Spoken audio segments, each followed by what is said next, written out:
I think sometimes that the word calling also, if you know what I'm saying, can be misused. Sometimes we think that as a believer that we have to literally see the Daniel writing on the wall, that we have to have a Moses moment, or where God, lightning, thunderbolts, and Mark, your destiny is to, do podcasts and be a visionary. I don't know too many people who've had that experience, to be frank. Yep.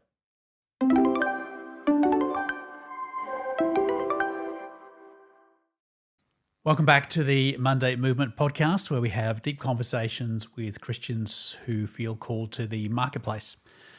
I have Rich Harvey, who is the founder and CEO of Propertybuyer. So he's been in this industry for a long time, has won more awards than you can name or number, and is a faithful Christian. He was on our Lead Well, Live Well podcast, if you want to check that out. Rich, thank you for coming back. Great to see you. We've known each other for the best part of 2 decades. And I know faith is an important part of your whole journey.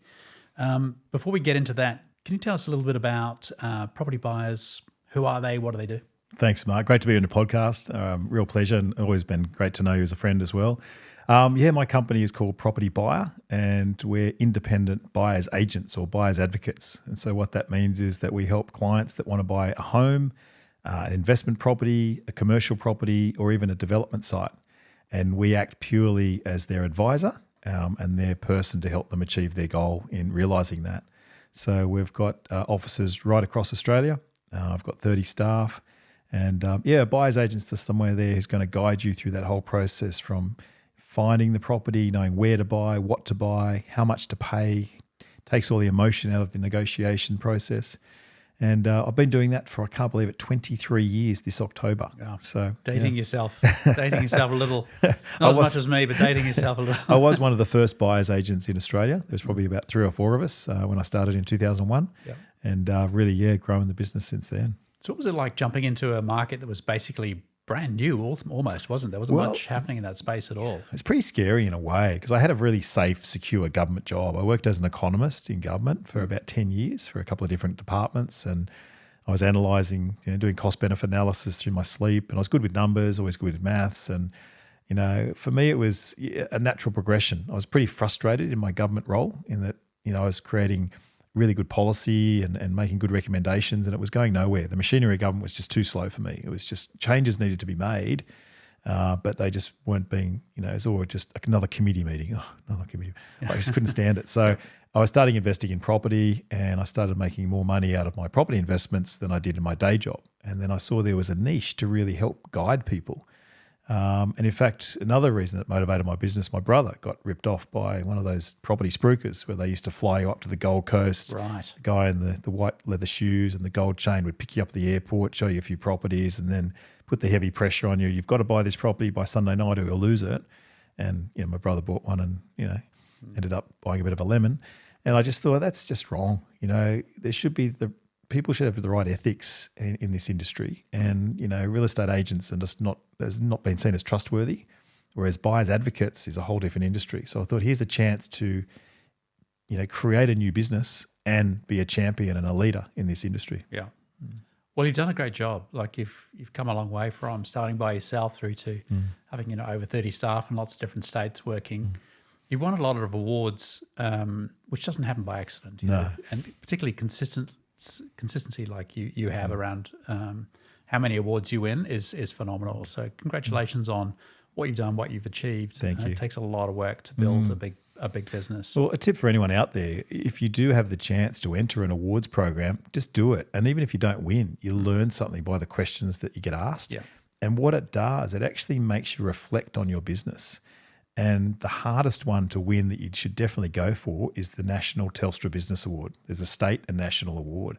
The questions they ask there are next level. Yeah. It's like business coaching on steroids. And we were very fortunate to win it in 2007. And I wanted to win it again, the next category. And I applied for it 2 years ago, and we were one of 7 national finalists. And unfortunately, I didn't win. Yep. Got very close. Yep. But just to get to become a finalist, Mark, there were 24,500 businesses that applied for it. Wow. So I take pride in the fact that we almost got there. Yes. It's a bit like not being on the podium in the Olympics, but it was a great program. And for me, Yeah, really, they ask you deep questions. There's like 3 levels of judging and interview panels, and it's a great process to go through. Yeah, absolutely. And you learn as you grow, don't you? Absolutely. For sure. Can you tell us a little bit about your faith journey? I mean, and this podcast is obviously about Christians in the marketplace. How did you come to Christ?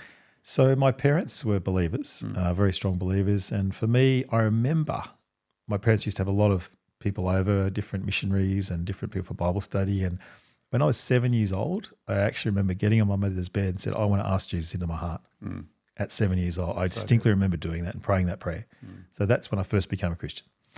Then that was a childlike faith. And then at about age 14, my faith didn't really mean much to me. I just thought I'm a Christian because my parents are Christians. And then I heard this talk about borrowed foundations. And the guy was challenging you that, are you really a believer because your parents are believers or because you actually have asked Christ into your heart for yourself? And so I made another commitment at age 14. And then from there, it's just been a continual faith journey. Haven't always been, walking really close to Christ, but from the age of 14 onwards, it has been a really great journey. That's great. And how about the influence that God has on you as far as how you approach your work life and your business? So for me, faith is integral to everything I do. In fact, my sister, who's not a believer, and probably won't hear this podcast, but she wrote a book called Australians, People and Their Stories. And she featured my wife and I as they went around Australia for a year and they featured us in their book. And she wrote this interesting line about how Rich's faith permeates everything he does. Love that. And I thought, that's from my sister who just has observed me. How good's that? And I'm pretty sure that's the line. But for me, it was just that sort of, at my workplace, I don't overtly, preach, but everybody knows I'm a believer. Everybody knows I go to church. People get embarrassed when they swear in front of me. It's kind of weird. Like, it's just, I don't know. I don't say don't swear. Oh, sorry, Rich. Sorry for the French, whatever. But so for me, I always treat my business as if it's something that's been gifted to me, like I'm a steward, and every hour, every day, every dollar is a gift. And for me, it's a bit like the parable of the talents. I've been given both money and time, and how I use that is a reflection of my faith. So for me, I built the business to provide for my family, to be generous, and to really use the gifts that God has given me. And for me, I wanted to, I think I mentioned it before, I've really become a reluctant leader in a way in my business. But I've got this both joy and responsibility of being a leader in my business. And, as you have staff under you, they have mortgages and they have kids and they have responsibilities. And if you give up, if you throw everything and just feel, I don't care anymore, all of that falls in a heap too. So, you've got to realize, that God's gifted you with some fantastic things. And it's really wrong to not acknowledge that and not use that in the right way. So for me, my faith is integral to everything I do. So I know some days I'm not feeling great, I don't feel good, and I walk in the office and no one's there, and I've walked through the office and I just pray over different rooms. God, I just pray you provide for us today. I pray you would fix this issue with this person and heal that person who's sick there and whatever. Love it. Yeah, so, and, I'll let God do the rest. Yeah. I like that. So often I bump into people who have a very secular, sacred divide. Work's kind of, dog eat dog. You just got to go and do whatever you do. And then they're different on a Sunday. So it's wonderful to hear that there's the fully integrated worldview and that your faith permeates all those different aspects of your work. It's interesting, Mark, because I remember many years ago at church I was at, it was like, I won't say where it was, but people were kind of going off to the mission field and they were kind of seen as the pinnacle. Those ones going off wherever they were going, whether it was interstate or overseas, they were held up in very high esteem because they're doing God's work. Whereas us working in government or at the school or the petrol station or in a business, you just got to be there, put the money in the plate, and just be a seat warmer. And it's, I like you've written some great books. I love the way you talk about the Monday Matters stuff, and your faith should permeate everything you do. So for me, I'm just an ordinary Christian in the workplace, and God needs people, wants people to be faithful, available, and teachable. That was one of the things I learned through student life because I went to uni, and that had a huge impact on my faith, by the way. That was awesome for me. And you've got to be a fat Christian, I learnt. Faithful, available, and teachable. Yeah. And Christians. Yeah, all right. That's it. It's to be a fat Christian, right? That's great. Yeah. That's great. A great approach, isn't it? I think that that understanding that there's an artificial construct around sacred calling. It's not pastors, missionaries, teachers, and down to lawyers and accountants down the bottom somewhere. There's no hierarchy in God's kingdom. Exactly. I think whatever He calls us to is a sacred calling. So He's built you and equipped you, and you're unique. You have a skill set and abilities that no one else has, and He's called us to do something. Yeah. And for you, it's building this business, being the entrepreneur, looking after those people. I also think you've brought a lot to that entire industry, where you were chair of the buyers agent chapter. Yeah. So you did that for a period of time, and you brought. It's not overtly Christian, but you're bringing Christian ethics, trust, standards into an area where they were lacking. So that to me is salt and light. That's a sacred calling, and that's awesome. Yeah, absolutely. I think sometimes that the word calling also, if you know what I'm saying, can be misused. Sometimes we think that as a believer that we have to literally see the Daniel writing on the wall, that we have to have a Moses moment, or where God, lightning, thunderbolts, and Mark, your destiny is to, do podcasts and be a visionary. I don't know too many people who've had that experience, to be frank. Yep. I think what happens is we read our Bibles, we pray, and we're waiting for that inner confidence, that inner voice that goes, you know what, Rich, I think you're on the right path. Because I think God speaks to our consciousness so much. And I think sometimes we worry that we're going to miss the call, that people do nothing, right? They miss the call. So true. And I think sometimes we get so hung up about getting the call right that we get confused. And I think have a go at a few different things. It's okay, Someone's described God's will as a sphere. It's not a single, narrow beam that you've got 6 inches to walk along. Yeah. It's a sphere. You can try different, and if it doesn't work yet, it's okay. Let's try something else, Okay. So in business, it's okay to have a couple of failures. Look at Thomas Edison. 1,000 goes before he got the light bulb. Yeah. There's a great quote by Albert Einstein. If you've never failed, you've never done an experiment. Yeah, exactly. So have a go. Exactly. I think it's interesting what you're saying around that definition of calling, and I think if you kind of know the area that you're sort of built for, that you're good at, you have passion for, just go and try something in that space. That's I think it's easier for God to move someone who's moving than someone who's sitting still. Exactly. And I love that scripture around. I know the plans for you, so the Lord plans to give you hope in the future, etc. Their plans are plural. So wherever you are, whatever you're doing, He has a plan from that point to use you. And exactly. Yeah. And I think He does. I think He talks to us more than we realize. So I think that's an expectation thing, and it's part of that.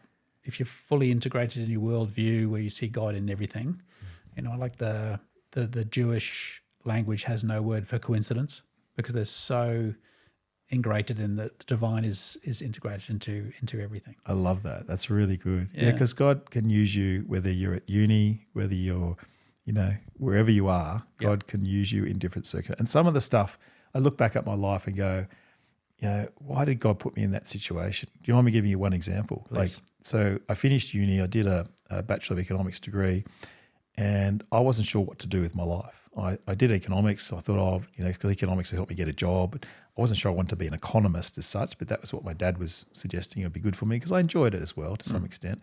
But I went on a 10-week mission trip over to Turkey, and I was just talking to Ros about it in the car actually on the way here, and saying how that was really great rounding out for my education, because it helped me to step away from my parents, be independent. I hadn't been overseas before. And my job with that mission trip was to really take the gospel to the Turkish people. And the Turkish people, it's been called the graveyard of missions, right? Right. Because it's 99.9% Muslim. Yep. Right. Very difficult environment. But I learned so much about my faith, about God in doing that it really helped me. And, and I wasn't really sure what I was going to do. But when I came back, lo and behold, bang, I landed a job. It was great. So it's about, I wasn't sure whether I wanted to be a missionary. That was one thought I had at one point, but that wasn't something that really appealed to me. So you've just got to try different things. And another thing that happened was maybe, how long was it, about 7 years later, after that, Ros and I decided we felt called to lead a team of a number of people on a mission trip like the one we'd experienced to Turkey. Yeah. We went over there. We sort of trained some people, we took about 8-10 people with us. Got over there. A week after we were there, my mum died. And it was the worst time of my life. I thought, God, what are you doing? Like, I've got to go back. And I was in tears, I was in grief. And I felt like the whole trip was a failure. You know, we had 4 weeks planned and I just felt everything fell apart. Anyway, one of the girls that came on that trip, she only joined the trip right toward the end, just decided to come on the trip just for finishing the training. And she ended up going back as a long-term missionary for 20 years. Wow. So at the time I thought, this is a failure of a time. And then God just does stuff that you don't know about. Yeah. So that's why I keep saying you've got to be a fat Christian, faithful, available, teachable. Yeah. You don't know how God's going to use a circumstance in your life till many years down the track. Yeah. Yeah. Totally. I remember a story about a pastor who wanted to be an evangelist, really wanted people to come to the Lord. And he arranged this big rally and virtually nobody turned up, and he made the appeal at the end and one young boy came forward. And he was so angry with God, like, here I am making myself available to be used by you. But the young boy that came forward was Billy Graham. There you go. Which is extraordinary. So the impact that he had globally on Christendom was massive. So sometimes we don't see things through God's eyes. That's But definitely, I think if you're a Christian, you're in full-time ministry wherever He's placed you. We're called to be salt and light, meet those needs of those around us, serve. I love what you were saying about being stewards too of resources. I think that's really important. And don't be afraid to tell people that you're praying for. I've sort of done this strategy instead of evangelizing as such. I just say if someone's sick or something, or I say I'll be praying about that, or I've got some of the guys at my church to pray about that. And some of them really appreciate it. Like one of the guys on my team, his son had a heart attack and was almost died basically. And he's had a lot of complications. And but I've given him assurance that a whole team of us are praying for his son, and he's made a full recovery and he's back on track. But for him, it was just to hear that, which just gave him a great sense of reassurance. Yeah. I think evangelism, we sometimes think of it as a process, but it's really a fruit. I think if we're connected to Him, we'll recognize the opportunities when the opportunities are there. But that's a great way to do it. You know, work with excellence, work with integrity, reach out, offer to pray, those things. I think that's amazing. Can I ask you a little bit about your the disciplines in your life that allow you to stay connected to God in, we know what the commercial environment's like, right? It's tough, it has all sorts of challenges. What are some of the things that you do to be able to maintain that relationship? So I do a couple of things. I try to read the Bible every day. I used to use Every Day with Jesus years ago. Yeah. I've used a number of devotionals over the years. I've even started rereading some old devotionals. There was one by Roland Croucher called Still Waters, Deep Waters that I'm reading at the moment. It's awesome. Yeah. But I usually use the Bible app and just do one or two. Sometimes I do 2 devotionals a day if I'm feeling really extra spiritual. Yeah. On different topics. And yeah, I think just at least getting into the Bible once a day is a key. Like continually, it's like water. You need to keep drinking and drinking and drinking because, we leak. The Holy Spirit fills us up and goes through us. You need to keep topping it up. Another thing I do is I'm part of a guys' prayer group on a Tuesday night, meet once a fortnight, and just having 4 or 5 other guys, we just ask, how are you going? How's your week going? How's your walk with God? And then we have some focus around a bit of study. I think just having that guy-to-guy sort of group or some sort of external group to church is really good. Thirdly, attend church. You've got to be connected to the believers around you. So I'm part of Ruach, and we meet Sunday afternoon. It's fantastic. And just you don't give up the habit of meeting together. Because during COVID, I know a lot of churches have really struggled since COVID to get back together. But having that connectedness, literally the fellowship, is a really good thing. Yeah, absolutely. What else do I do, Mark? I think another thing is prayer intentionality, intentional prayer. Yeah. And I've started even writing down my prayer. I never used to do this, but writing down prayers and then looking back and going, I write them on my phone in my notes. Actually, at the prayer group, I take notes and I secretly say to guys, do you remember back on this week we prayed about this? How's that going? So it's good to keep, That's a good discipline, actually. I don't do that, but Helen does, and she loves it. Yeah. Really, it's really interesting to see how God's moved in certain ways. Well, it builds your faith, doesn't it, when you prayed for this and this is the answer we got. Exactly. And you see His faithfulness. Yeah. How about, look, I know when you talk about business growth, it's never a straight line. There's always sort of ups and downs. How did you cope from a faith perspective when things were not going well? With great difficulty, to be frank. So I've had quite a few times in my business where it hasn't gone well. I think even when I started my business, I'll share this story, so I'm happy to share it on this podcast, is I think I've told you, we suffered a significant financial loss before I started my business. You know, I would have been retired at about 35, 40. And we went and put a lot of our money with one particular developer into various projects. And of course, it all went belly up. So we had to basically, you know, I think at the time I had about 11 properties at the time, went back down to 2, and we've had to rebuild our whole financial profile since then. But God's really blessed that, you know, it's been amazing. So coming out, I actually started building the business off the back of those losses. And that was really challenging to step out of a safe government job where I was getting regular income, having this whole thing implode, which had lots of implications on broken relationships with other professional people. It was awful, absolutely awful. So for me at the time, I can't remember if I saw a counsellor, but I had a business coach who was also a Christian at the time, and he helped me enormously. It was awesome to have his kind of perspective on things. It was awesome. So have someone help you guide you through those times is really important.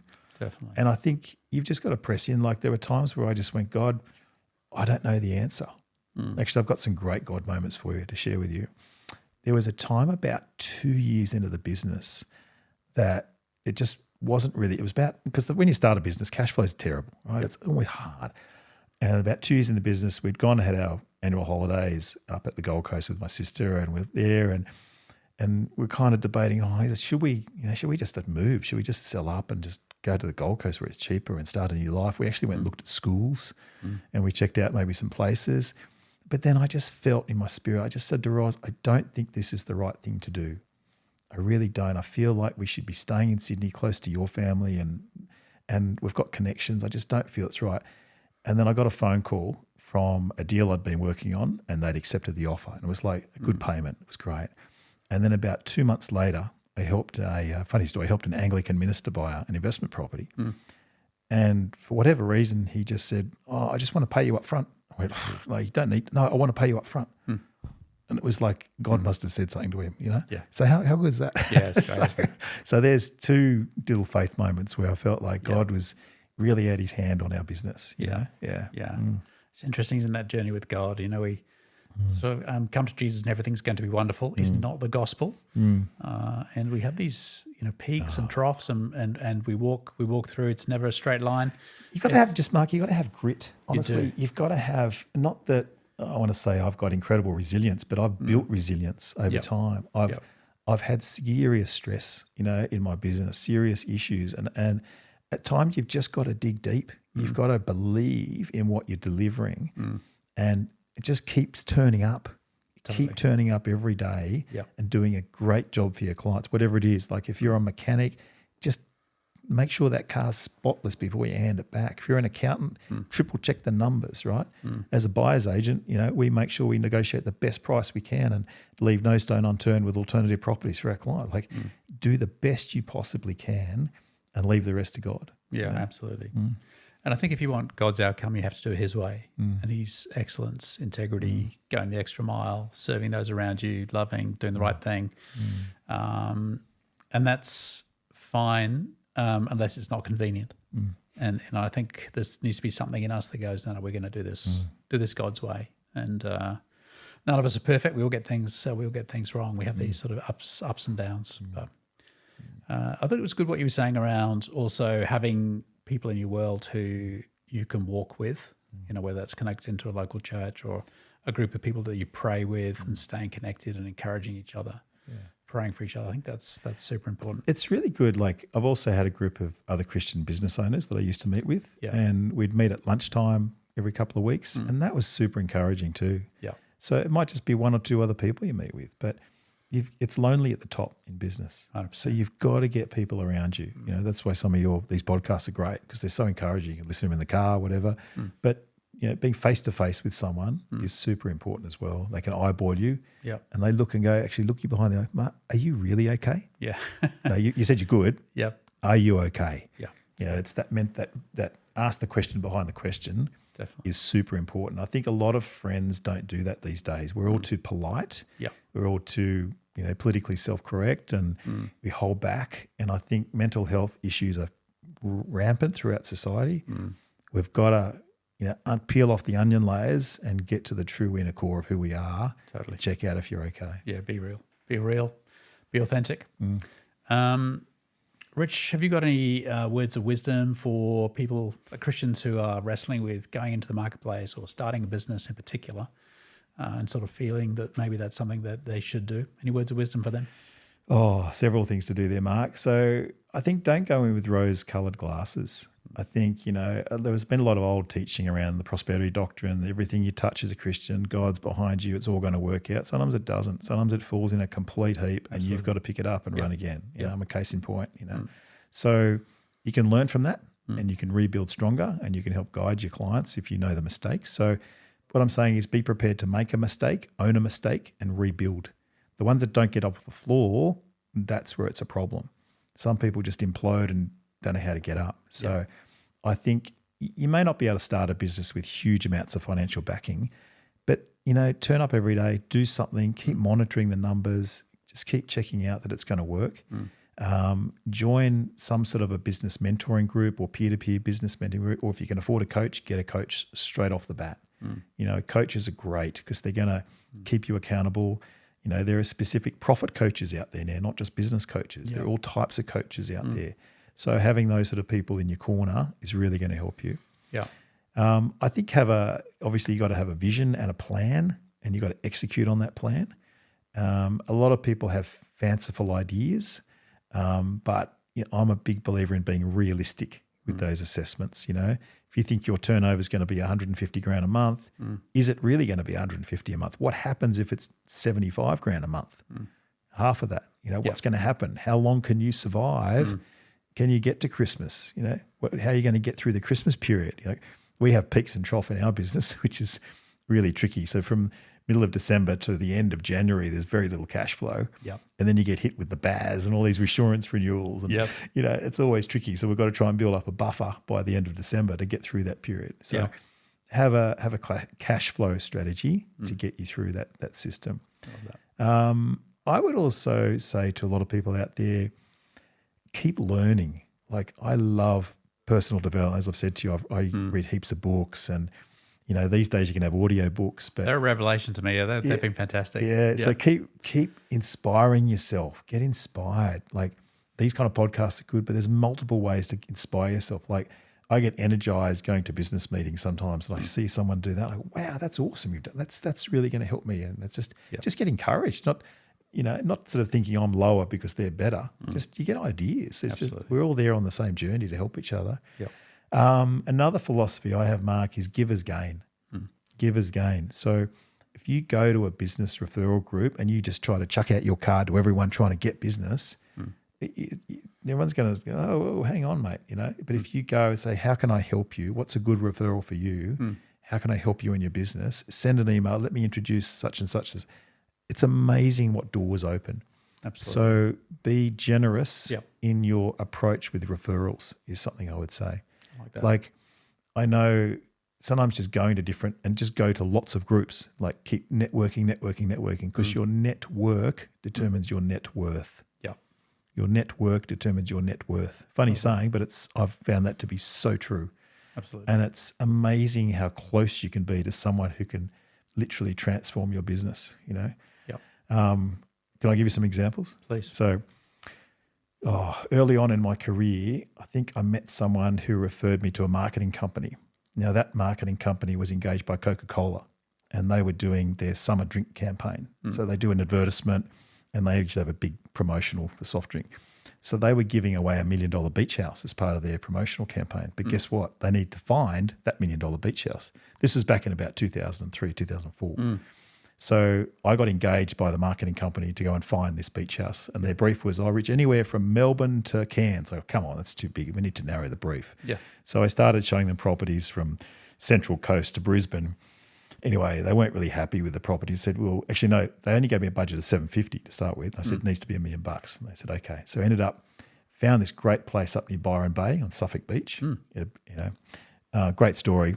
Be worth more than $1 million now. Maybe worth 10 million today. Quick, it's a long story. I'll shorten it for the podcast. Yeah. Anyway, so found the property, got it under contract. I used what's called a put and call option, so they wouldn't have to pay stamp duty on the transfer of the property to the winner. They did the campaign. They put 200 contestants. They had to dig up in the sand who the winner was. And a lady from Melbourne with 6 kids won the property. Wonderful.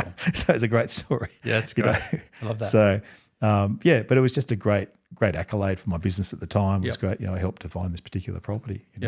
So, you don't know how close you're going to be and to get referrals to really, good briefs or whatever that you're going to get. Yeah.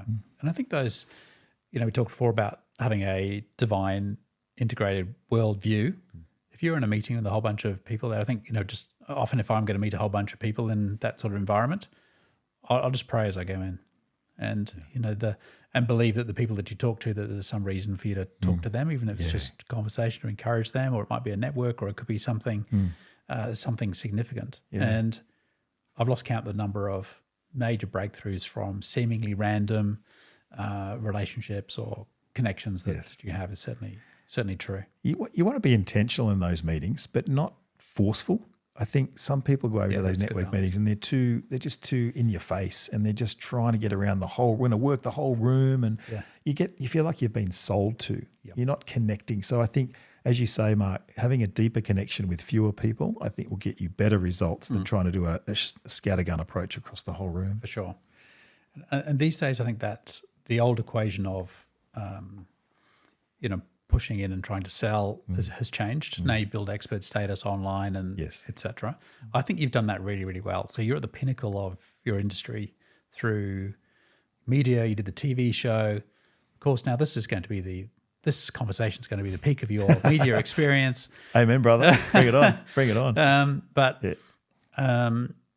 There's that ability to be able to cut through, build expert status, communicate really well, be very clear about your point of difference, what you're offering, is so important as well. I think you've done that very well. I think to that point, Mark, I think if you just let you be authentic and real, if you've got a real product or real service, it kind of sells itself. You've got to promote it. But I knew for me, I wanted to be the best in my industry that I could be. Now, I've won 47 awards for excellence. That hasn't happened by chance. It's because we do an awesome job for our clients. Yeah. And I often sit at home these days creating content, for example, and I'll think, what can I write about today? And I'll ask my team, or you can ask ChatGPT, but it won't always give you the best answer. Often it's wrong. You've got to fact check these days. Sure. Right. But often sometimes I'll have inspiration. Like I remember the other day I was going for a walk and I thought, okay, I need to come up with a new kind of marketing angle. And I was walking through the bush with a dog and just there, and it was just the words called the chosen one, the one. Oh, that's it. We're going to do a whole marketing campaign on finding the one, because so many of us trying to find a property, we're finding the one. Yeah. It's a bit like finding a spouse or a partner. You want to find the one that you connect with. Yeah. And it was brilliant. I went back to my marketing guy. I said, I've come up with this idea. Bingo. And I was just there on the track praying and talking to God and came up with that idea. And there's a whole lot of other examples I could give around different topics. Just but allowing time for the Holy Spirit to talk to you, asking the Holy Spirit to give you wisdom. Yes. Because sometimes I think we're trying to again do it on our own. Right? Yep. We have a God who has infinite resources, infinite wisdom, infinite everything. Yep. And sometimes we forget to ask him. Yeah, exactly. I think that's a great point that he does know everything. He knows the whole thing, and the supernatural should be natural to us. And I think if we understand that he's called us, designed us to do the seemingly secular work, but that's our ministry, we're much more likely to operate as we would imagine a missionary would. They'll hear from heaven, expect favor, have divine interventions of some sort, connections, etc. We operate in the same realm. Can I also say to anyone out there, you've got to have faith. And there's different levels of faith that you can have.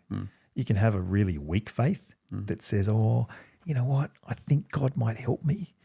Or you can have a bold faith and you go, I believe absolutely that no matter what happens, it's going to be okay. Yeah. And that's a sort of, not to say you're never going to fail, but I'm saying it's a bit like in the Bible, David and Goliath. I love the attitude of David when he picked up the stones. He goes, this Philistine, I'm going to knock his head off. Like, I've got a sling, I'm a good shot, I'm going to knock him out. Like, I would have loved to, I could just imagine his attitude.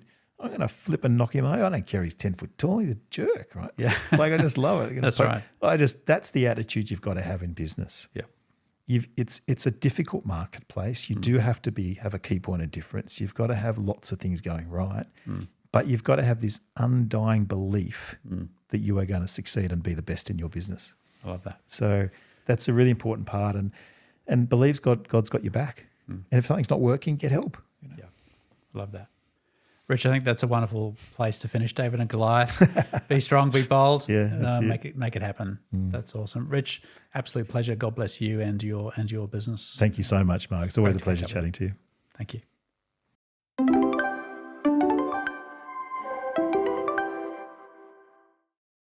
Thanks for listening and watching. I trust you enjoyed this latest podcast. Please like and subscribe. That really helps support the channel. And if you're interested in more information or you're on your Monday journey, you want to have Monday mastery, please check out our website at mondaymovement.com. All the links are below. Until next time, thanks for watching.